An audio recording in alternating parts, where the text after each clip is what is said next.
मुंबई अहमदाबाद पहिला high speed bullet train प्रकल्प जो भारतातील हा पहिलाच प्रकल्प आहे तो 2028 पर्यंत पूर्ण होईल अशी माहिती आहे ती दिली जात आहे। आणि सध्या मी या ठिकाणी मुंबईच्या बीकेसी या ठिकाणी आहे जिथे मुंबईचं हे शेवटचं स्टेशन असणार आहे। मुंबई इथून ही बुलेट ट्रेन जाईल।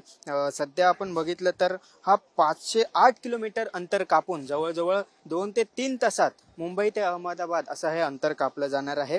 आणि या प्रकल्पाचं आपण बघितलं तर जपानच्या शिंकानसेन तंत्रज्ञानाचा वापर होत आहे।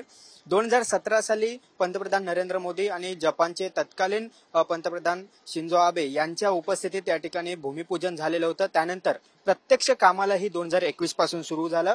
त्यानंतर काही गोष्टींमुळे महाराष्ट्रातील जे काम आहे ते काम काही राजकीय विरोध असेल, सत्तांतर असेल, या संपूर्ण कारणांमुळे प्रकल्प हा थोडासा रखडला होता। मात्र गुजरातमध्ये या ठिकाणी काम आहे ते पूर्ण सुरू होतं।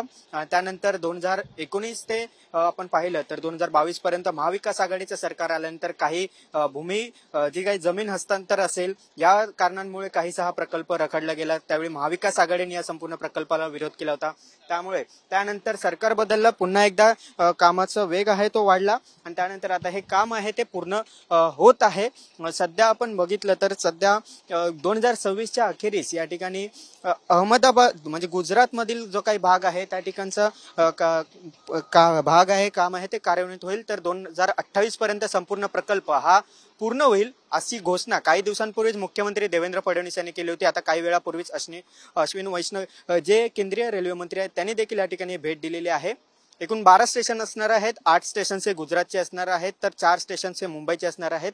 आता हा प्रकल्प 2028 पर्यंत पूर्ण होतो का हे देखील पाहावं लागेल आणि कशा पद्धतीने संपूर्ण प्रकल्पाला ज्या पद्धतीने महाविकास आघाडी सरकार असताना ठाकरे गटाने जो विरोध केला होता तो विरोध आताही ते कायम ठेवणार आहेत का, पर्यावरणातील बदल त्यामुळे धोके या सगळे अनेक कारण देऊन हा प्रकल्प आहे तो त्याला विरोध केलेला होता। मात्र 2028 पर्यंत हा प्रकल्प पूर्ण होणार असल्याची घोषणा देवेंद्र फडणवीस यांनी केली। व्हिडिओ जर्नलिस्ट विक्रम सावंत, गिरीश कांबळे, साम टीव्ही, मुंबई। देश विदेशातील प्रत्येक घडामोडींचे लाईव्ह अपडेट मिळवण्यासाठी आता साम टीव्हीच्या सर्व सोशल मीडिया प्लॅटफॉर्मला लाईक, फॉलो आणि सबस्क्राईब करा। तसंच सर्व नोटिफिकेशनसाठी बेल आयकॉन प्रेस करायला विसरू नका।